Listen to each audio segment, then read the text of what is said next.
Olá pessoal, bem-vindos a mais um vídeo do canal. E eu queria perguntar para você agora o seguinte: você está exercendo alguma autoridade sobre alguém? Você está liderando? Você é um líder? Se você não está liderando, por que você não está liderando? Talvez você não está liderando porque liderar tem um risco. Veja só, Gênesis 43 fala a história de Judá. Judá é filho de Jacó. Mas o problema é o seguinte, está tendo uma fome na terra grande, todos estão tendo falta de suprimento, exceto o Egito. E aí Jacó, pai de Judá, toma uma decisão e fala para os filhos dele, Judá e os outros, vão lá no Egito e comprem mantimento para nós, para nossa família, para os nossos filhos.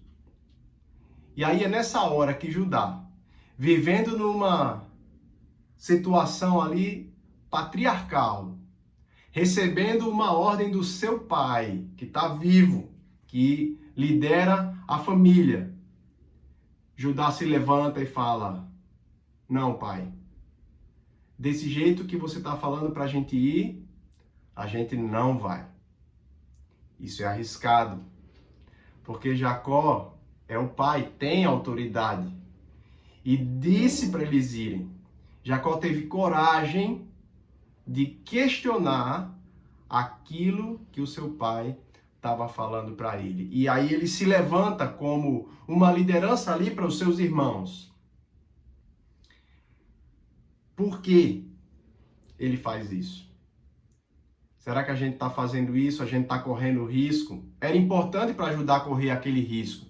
Porque a situação era a seguinte: tinha um irmão dele já preso lá no Egito. E o governante do Egito tinha dito: se vocês vierem aqui sem me trazer o irmão mais novo de vocês, eu não vou atender a vocês. Então Judá sabia que se voltasse para lá sem o irmão mais novo, não ia resolver nada. Aliás, eles corriam até um risco de repente, enfrentar a fúria ali daquele governante. E Jacó queria que eles fossem sem o irmão mais novo. E aí Judá então fala: não, pai, sem o irmão mais novo, a gente não vai. E ele fala: eu assumo a responsabilidade. Então olha aí a coragem de Judá. Se o meu irmão mais novo não voltar com a gente, pode cobrar de mim, eu vou assumir a responsabilidade. Ele se posiciona como liderança. E a liderança põe a cara na frente e, às vezes, para levar a pancada primeiro mesmo. Agora, Judá fala isso para o seu pai, e aí Jacó tem uma atitude interessante.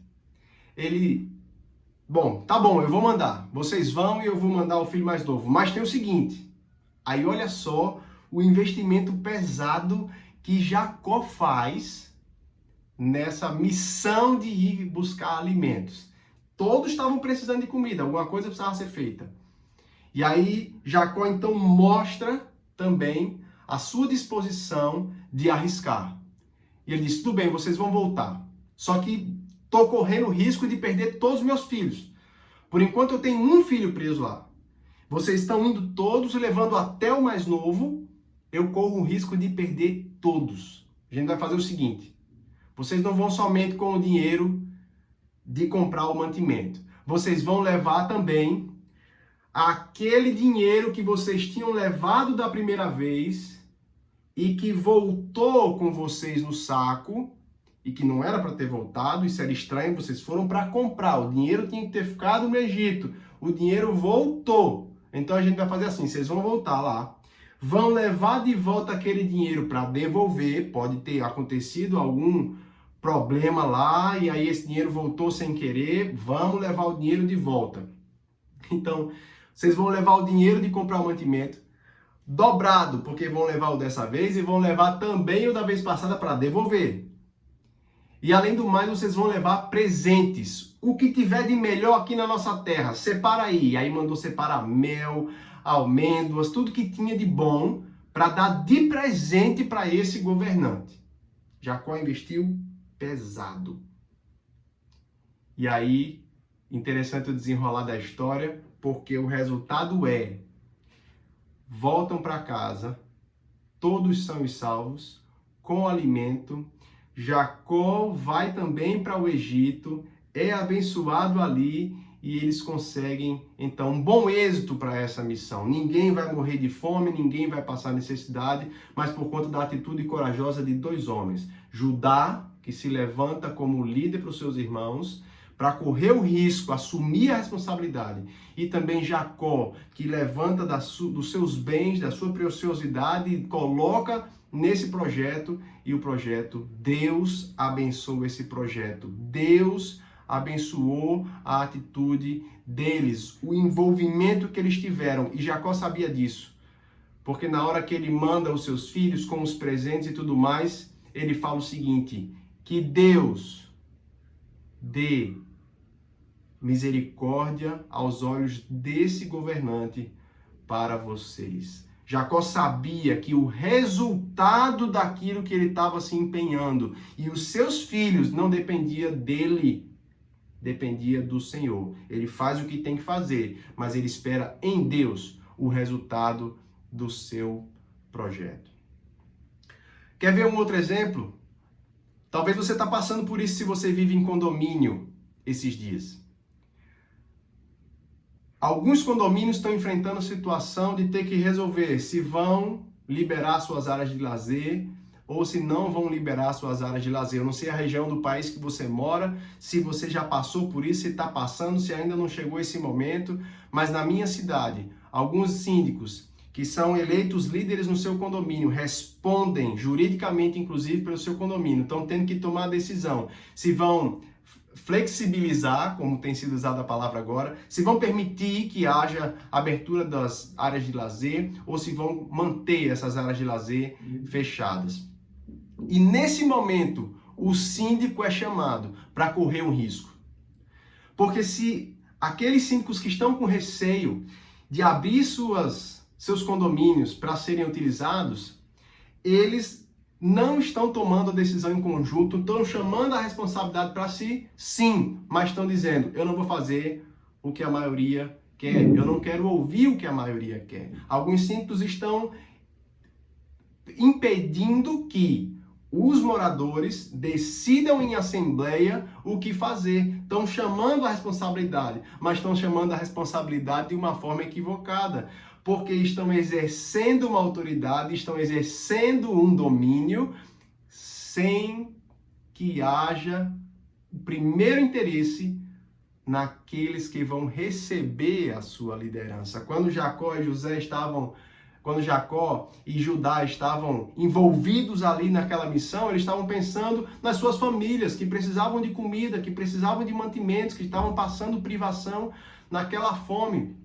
Mas alguns hoje têm exercido a sua liderança pensando primeiro nos seus próprios interesses. Então eles estão preocupados com o que eles vão sofrer, qual é a retaliação. De repente, se acontece um problema no condomínio, eu é que vou responder juridicamente e não levo em conta aquilo que as pessoas precisam e o que elas querem fazer. Isso é um exemplo equivocado. Uma liderança que se arroga de um poder que não tem para exercer alguma coisa pensando nos seus próprios interesses ou pensando em não se dar mal e não se prejudicar. Jesus, em Mateus 20, 25 em diante, ele vai falar para nós sobre a nossa maneira de liderar. No mundo, ele diz, os governantes, vocês sabem, eles dominam, eles exercem autoridade sobre as pessoas. Entre vocês, não vai ser assim.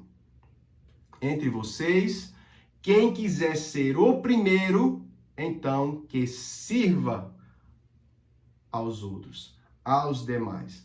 Sim, Deus nos coloca em situação de liderar as pessoas, de ser uma bênção do Senhor para as outras pessoas. Mas aí ele coloca, inverte então, muda a lógica do mundo, em que quem exerce autoridade domina, e ele coloca no reino de Deus, quem exerce autoridade serve. Se vocês querem ser maiores, melhores, estar acima, servir é o que vocês têm que fazer.